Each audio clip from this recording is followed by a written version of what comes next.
Have you seen that Spider-Man meme that's like the multiverse Spider-Man, or like lots of Spider-Man like pointing at each other, like you're the right Spider-Man, you're the right Spider-Man. Okay. I think that the Golden State Warriors have a little bit of an issue with duplicates, just like that. Hear me out on this, okay? Good basketball teams, great basketball teams, have a lot of really good players and great players, right? But it takes a little bit more than that. The talent can be there on your squad, but if the fit isn't right, here, I'll just give you an example. Many would say that Monte Ellis, let's give a former Warriors, for example. Many people would say that Monte Ellis had just a plutonium-grade talent. He claimed to have run a 4.140 on a bad knee. He said that on an AM1 commercial or something like that. Seriously, with his shoe brand. Okay. Monte Ellis, the Mississippi Bullet, the Monte Ballet, right? Incredibly talented, dynamic player. Okay? Stop. He might be more talented than the next guy, but probably the next guy that I'm going to bring up is Andrew Bogut. Because Monte Ellis was traded for Andrew Bogut. And while Monte Ellis had his talent and was an extremely dynamic offensive talent and just explosive, dynamic, creative, he was amazing, right? He wasn't the correct fit next to Steph and Curry and with that Warriors club. And also, Andrew Bogut, in his ability to provide bone-crushing screens as an amazing passer, finally adding size to the equation to a Warriors team that didn't have size. That team had like David Lee, right? Okay. It was the fit and the look, that difference that allowed the Warriors to really transcend and to transcend to that elite status, to that dynasty status, right? They weren't winning championships with Monte Ellis, and they were with Andrew Bogut. Both players talented, but different type of skill sets. Hold there. I believe skill sets, that's where the Warriors are duplicating themselves now. The Warriors are duplicating themselves in skill set. And the issue with that is that they haven't created a diverse enough roster to duplicate. Sure, look, if the Warriors were a well-rounded roster, I would say no problem having these duplicate players that really do a lot of the same thing, play mostly the same positions, and serve almost the same purpose. So that would be okay if the Warriors were actually a well-rounded team. So this is very easy. I would have actually traded more than Monte Ellis to get Andrew Bogut because it's about fit. And here's the interesting thing. I am looking at this Warriors roster. I'm literally looking at names of players right now on this screen okay. They're super talented. All these players in a vacuum can be dynamic players and winners, honestly. But together, can they be? In my opinion, I do not think so. And it doesn't necessarily have to do with talent. It has to do with fit, coachability, and buy-in. Yes, here's an example. Don't even worry about that example, actually. Let's take a look at a couple duplicate traits that I would say some of these players have. And I know that you will agree with me, Dub Nation. This is very easy to see. It's very easy to see, and it's not a bad thing. The issue is that they're not well-rounded. So the thing is, I'm going to bring up these duplicate players. It's not their issue. The issue is Mike Dunleavy Jr., Joe Lacob, and the front office's inability to fill in those holes with somebody who is serviceable, with a serviceable and dynamic basketball player. Okay, so And I'll just say, in my opinion, to preface this, but it's not. I mean, it is in my opinion, but these guys are like duplicates. Okay. D'Anthony Melton and Gary Payton II have are duplicates in their defensive ability on ball. So you're like, C-Trey, what are you talking about? That's like the most niched friggin' thing. Stop real quick though. Both, the issue is that both aren't great shooters from beyond the arc. So it's tough to put both of them on the floor at the same time, right? Now, I do understand. Gary Payton GP2 is a better rebounder. Okay, he can guard with more size because of his length. However, Melton honestly has a lot of length as well. They are generally the same about size. However, Melton can also create a little bit for others, and he is a far better ball handler and distributor than GP2 is. Okay? So, right now, we have Melton and GP2, and I understand. Melton is definitely more of a 2. And even could play a little bit of 1, right? But when we're talking about utility, he copies and mirrors a lot of things that that GP2 does. So we have Melton and GP2, sort of in that one defensive player, okay shooter, but a winner, a dog. Okay. How about Lindy Waters and Moses Moody? Go look at their attributes and stats. I'm like correct on this. Now, can you never get enough wing shooters and whatnot? No, you can't ever get enough wing shooters if you have a well-rounded team and roster. Come on, y'all. Come on. We have to really think about this. We have to actively and really critically think and get in there. Is Lindy Waters awesome? I really like Lindy Waters. I really like Moses Moody. I borderline love both of those players, and I haven't even seen a whole ton of them. I want both of those players to be on the Warriors. It stinks, though, because there's probably only one position in the rotation for one of them. So one of them is a literal duplicate, not a backup. They're both backups. They're just overlapping each other at the backup. A log jam, I guess you could say. These are log jams. But a log jam is more for me position, and this is position and skill-wise. This is more than just a logjam what the Warriors have created. So, Melton and GP2. We got Lindy Waters, of course, I just said, and Moses Moody. Both are like good 3 and D players. Okay? Good players, but like you really only need one of them. And honestly, here's the thing. Is like all these spaces in camp are really wide open. All these roster spots are wide open. There's a lot of competition. Okay, think about this. If you have Moody, Lindy Waters, and you have GP2 and Melton, and you're telling them all to battle it out, then you're basically admitting that you don't have one that stands out. You're like, no, they're all good, so they can all battle it. I got it. They're all good, so let them battle it out. Fine, stop there. Who's great? Who's great out of that group? Excuse me.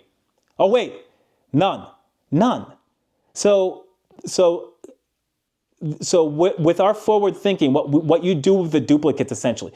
Long story short, you accumulate the duplicates, you make a nice trade package, and you get something that you don't freaking have.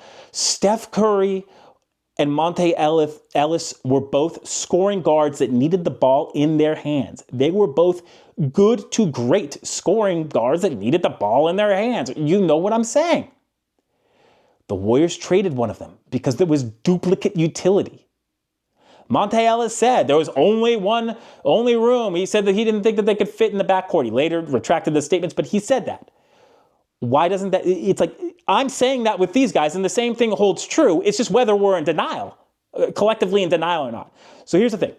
Melton, GP2, Lindy Waters, Moody, absolutely, they duplicate each other schematic-wise enough, even niche-wise, and it's whether we're in denial of that fact or not. Do we want to be in denial and say, like, no, those guys are nothing like each other? It's like, got it. So Melton and GP2 are nothing alike, and Brandon Bajensky said that they were alike. I don't know what to tell y'all. You know what I'm saying? I think I'm right on this, or correct. Anyways, moving on. We got 3. Now, how about this? this is a stretch, but I don't think so. Wiggins and Kuminga. Wiggins is a good but not great three-point shooter. Can play 3 and 4. Pretty good dribbling ability. Not the best rebounder, but commits. Okay. Jonathan Kuminga has a lot of those traits, but in my opinion, he hasn't bought into the system. So he would be like, if Jonathan Kuminga had bought into the Warriors system and like his position that Kerr actually wanted him to play, he could have had that explosion that Wiggins had. And he still can if he buys in. But rather than force a player to buy in that it doesn't really face their skill set, it's very easy to accumulate these assets and trade for one that automatically, that just by traits and skill set fits and doesn't have to buy in because they're inherently bought in. Okay, let's continue. So Wiggins and Kuminga, I definitely believe that they overlap each other. Now, a smart NBA fan, basketball fan would say like, C-Train, look, those are big athletic wings who can defend a little bit. I want as many of those as possible. Hey, to the person who would critique me like that, hey, I agree with you. I would ideally want them too. It stinks though, because this roster is so unbalanced that you can't have it. So that's not going to happen. So I know I would want a bunch of wings too. Unfortunately, like the Warriors essentially like don't really have anybody over 6'9" and like any size, anybody who can really, really spread the floor with like greatness or second score. So like, because that's also true, you know, maybe you got to give up one of those wings in order to get something that you actually really, really, really need, right? Like I think that a backcourt score of 25 plus points per game, like Monte Ellis could get, that's amazing. But like, look, the Warriors weren't consistently winning with that. You see what I'm saying? This isn't, I don't think, it has nothing to do with like or dislike in any way, shape, or form. I am simply objectively, it is just like, do these players fit? Are they overlapping and duplicating each other? And what can the Warriors do about that? Because, and unfortunately, the Warriors have to do something with that because they are so deficient in other areas. Okay. So, I believe that, okay, well, how about this? Just think about this. You throw in a draft pick, this year's draft, try this. Throw in this year's draft pick, which it's one of the best drafts in a long, long, long time. And you combine that with a Kuminga, a GP2, and a Moody. And by the way, I just talked about giving Moses Moody his flowers in another video. But that's not what it's about. This is about creating a well-rounded team that wins. It's like, I like Moses Moody. He's awesome and can have a future with the Golden State Warriors. And also, his position duplicates Lindy Waters III right now. And if he has value, you can combine that value for a player that isn't a duplicate. That then, like, so this here. So like the long story short is this. It's like, okay, so say that you could combine, and this is a total stretch. This is a stretch, but just stop and listen for a second.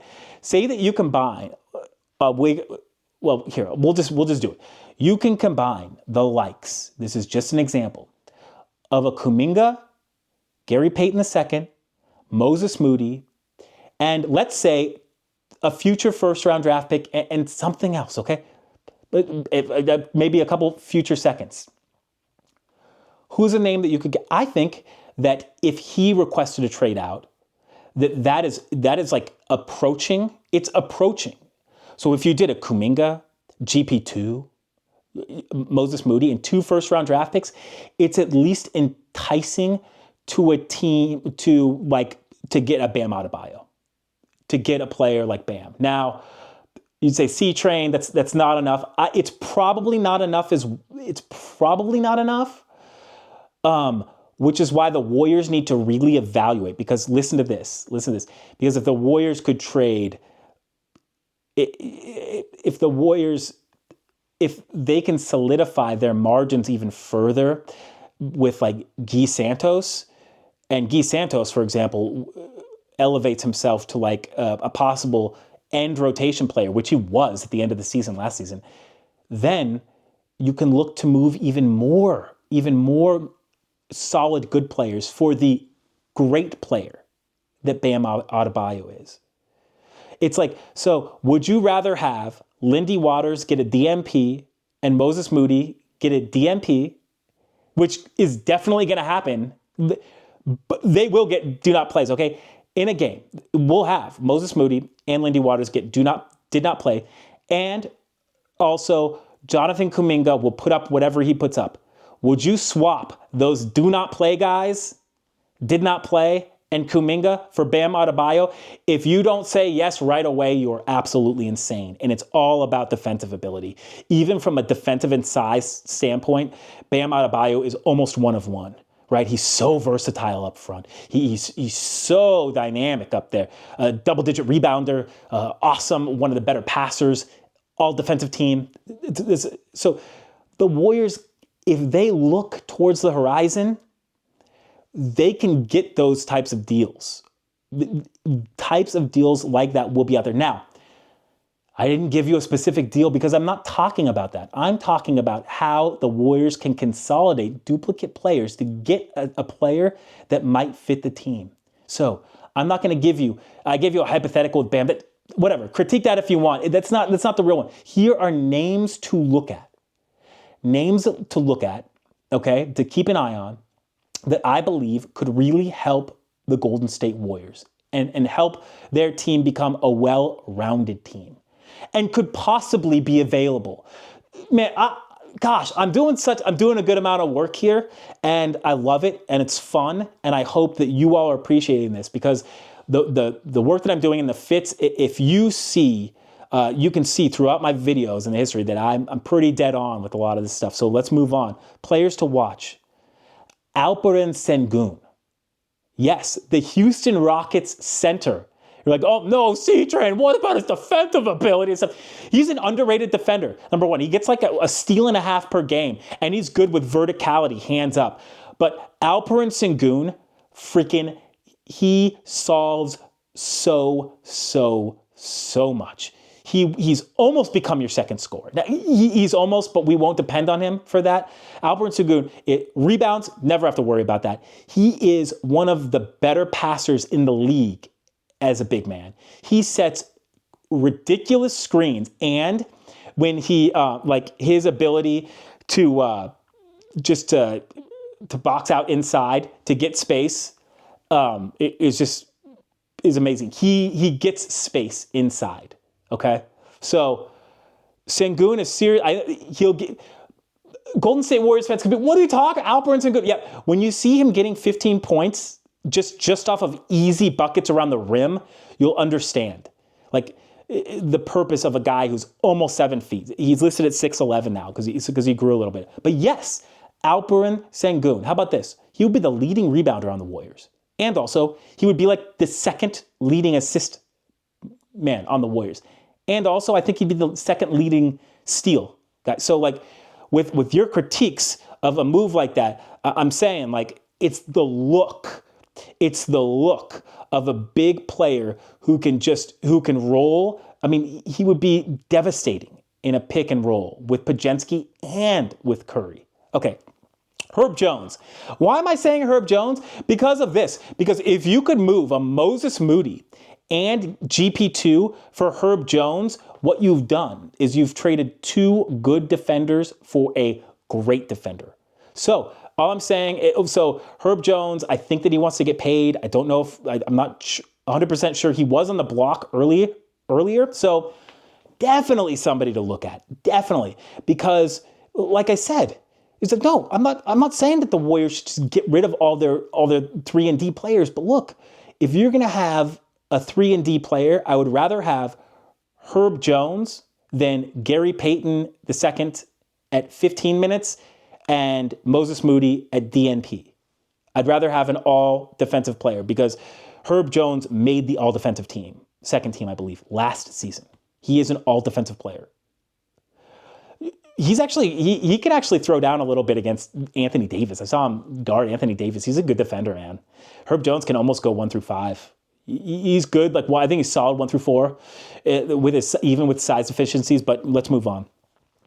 The Portland Trailblazers, they could either enable the Warriors to create like another dynasty, or they could just destroy it. So players to watch with them: Denny Avdia and Donovan Clingan. Now, this stinks because Chauncey Billups literally just came out and said that Denny Avdia was like his favorite player on the team. He literally just came out. So if you look at my history, I said, I told you so. Like, honest, I like literally told you so though in the videos of months past. I've talked and ranted about Denny Avdia. Denny Avdia would be the perfect Golden State Warrior, and also Donovan Clingan. So, a 3-4-5 of Denny Avdia, Donovan Clingan, and Draymond Green might be one of the more underrated defensive front court that I've ever seen. I think that they're that good. I think that they had the potential to be that good. They're not going to do it though. Like they definitely won't. But here's the thing. This is why I wanted to say Clingan and Denny, because they absolutely. I believe the Warriors, if they traded for example, Kuminga, GP2, and a first-round draft pick for Denny, and 3 first-round draft picks. How about that? Seriously, 3 for Denny Avdia and Clingan, all those players, and Denny for just them. I believe the Warriors are solidly in the playoffs until Steph is done. They're solidly in the playoffs, and once they get there, it's like, I don't know, it got you in there, right? You got the chance to compete. I believe that would make them solidly in the playoffs. However, this is what you need to be aware of. Names to be aware of: Brandon Ingram. Why would I stray away from Brandon Ingram? Because when Steve Kerr coached Brandon Ingram for like whatever games it was, I forget, he benched him. It was horrible. It was really, really bad. Just Google Steve Kerr, Brandon Ingram. And the first thing that you'll get is like, Brandon Ingram agrees with Steve Kerr benching him because he's not a fit. And it seems like Brandon Ingram would be a fit. And in a pinch on a great team, Brandon Ingram could fit, but not on this Warriors team. He's not bought in, and he just doesn't have success under Kerr. So that's what I'm afraid of. If Kerr buys into Brandon Ingram, though, I'm sold. So other players and to be aware of: anybody on the Portland Trailblazers not named Denny Avdia or Donovan Clingan.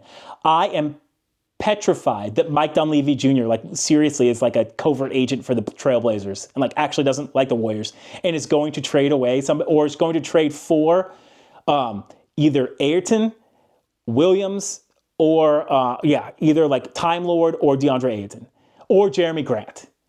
Those 3 players, I believe, that's the beginning of the end when you're trading for a Portland Trailblazer not named Denny Avdia or Donovan Clingan. When the Portland Trailblazers are dumping their stuff on you, it's over. Seriously, it is over. All right. Do the Warriors have duplicate positions? Lots of duplicate trades? Yes. Also, is that a bad thing necessarily? No. In this case, is it not the greatest thing? Yes. Why? Because the Warriors aren't a well-rounded team. They don't have a consistent second scorer. They do not have size. And although they have good three-point shooters, they do not have great three-point shooters. In order to be a three-point shooting team and win consistently, you are going to want to be a great three-point shooting team. So look out for Alperen Sengun as a name. Even if he doesn't get traded to the Warriors, he didn't re-sign. They didn't extend his contract, and I could see him being a big-time player in trades for the Houston Rockets. And I just keep an eye on him. I really, really like him as a player. And that's interesting that I said that because I don't love players who aren't who don't dig in on defense. And he's good at defense, but not great. All right. Thanks. Hey. This was a good talk. Hey, thanks for hanging in there. What player in the NBA, regardless of anything, it could be Giannis, it could be anything. What player do you think would be the best fit on the Golden State Warriors on this roster?